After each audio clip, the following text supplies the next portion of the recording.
হাস্যোজ্জ্বল জাবেদ আলমের গায়ে থাকত খেলার জার্সি। রাউজানের খেলার মাঠগুলোতে উপস্থিত থেকে দর্শক মাতাতেন প্রতিটি ম্যাচ। তার দুর্দান্ত ম্যাচে দর্শকদের করতালিতে মুখরিত হতো দর্শক গ্যালারি। খেলা শেষে পুরস্কার নিয়ে ঘরে ফিরতেন। ঘরে জমিয়ে রাখা সেসব পুরস্কার আজ যেন স্মৃতি। একটি জার্সি পরিহিত অবস্থায় শেষ নিঃশ্বাস ত্যাগ করেন এই তরুণ ক্রীড়াপ্রেমী জাবেদ। জার্সিটির একপাশে ছিল লাল সবুজের পতাকা।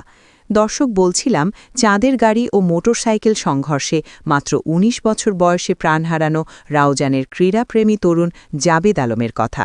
তার মৃত্যুতে শোকস্তব্ধ পুরো রাউজান। নিহত জাবেদ আলম রাউজান উপজেলার হলদিয়া ইউনিয়নের ৭ নম্বর ওয়ার্ডের ইয়াসিননগর গ্রামের বশরত আলীর বাড়ির প্রবাসী আহমদ হোসেনের ছেলে। তিনি হলদিয়া ইউনিয়নের হজরত ইয়াসিন শাহ পাবলিক কলেজের ব্যবসায় শিক্ষা বিভাগের দ্বাদশ শ্রেণীর ছাত্র। স্থানীয়দের ভাষ্য, গাউসিয়া হক কমিটি বাংলাদেশের ইয়াসিননগর শাখায় একটি অনুষ্ঠানে যাবার পথে চাঁদের গাড়ির সঙ্গে বাইকের সংঘর্ষ হলে ঘটনাস্থলে ছিটকে পড়ে আঘাতপ্রাপ্ত হলে তাকে উদ্ধার করে প্রথমে গহিরা জেকে মেমোরিয়াল হসপিটালে, পরে উপজেলা স্বাস্থ্য কমপ্লেক্সে নিয়ে যাওয়া হয়। হাসপাতালে পৌঁছার আগেই মৃত্যু হয়েছে বলে নিশ্চিত করেন সেখানকার কর্তব্যরত চিকিৎসক।